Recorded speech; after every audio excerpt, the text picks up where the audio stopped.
All aboard! Earlier this week, I had the opportunity to moderate a panel at the Brooklyn Chamber of Commerce, and the topic was onboarding. I'd like to discuss some of the points that were made by the panelists because I think they might be useful for those of you who are listening to this blog. I'm Rosemary Bova, and this is TGI Rosey, my weekly video blog.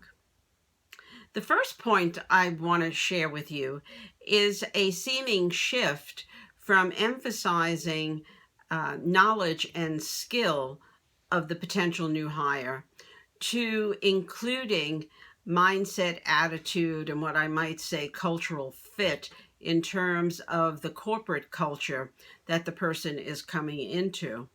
And the thinking behind this is the fact that it's easier to train a person in knowledge and skill than it is to really transform their mindset or shift attitudes. And you really want to make sure in today's world that the new hire is fitting in with the culture of the company, particularly if you want that person to be with you for a while. The second point I'd like to make is that it becomes important that there are vehicles whereby that new hire is meeting other people in the company. Oftentimes, everybody is so busy that it's hard for people who are new to make new connections. So sometimes that really has to be facilitated and encouraged by the hiring manager or the manager of the area that that person is going into. Thirdly, and perhaps most importantly, has to do with the fact that you have to have a plan for onboarding this individual. And there need to be touch points so that that person knows that they are going to meet with you or a hiring manager or the actual manager during the course of the next few months.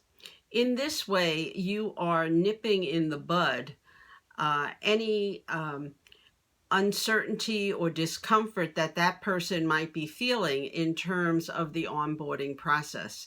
The earlier you can address issues that are of concern, the more likely you are to solve those and remedy them so that the person can stay on as a long-term employee. The last point I'd like to make has to do with the fact that losing a new hire in a relatively short time is a very costly proposition for any company. It is costly financially, but it is also costly in the morale that is affected by others who have worked with that person and see that person leaving, and also who are now filling in for the work that that person has to do. So there is actually a loss in productivity because people are not doing their own work and they have to fill in for the position that has been vacated. I hope this information is helpful. We here at Bova Enterprises are happy to work with you to help you design an onboarding process for your company. Just give us a call at 212-685-0870. Have a great weekend. Bye now.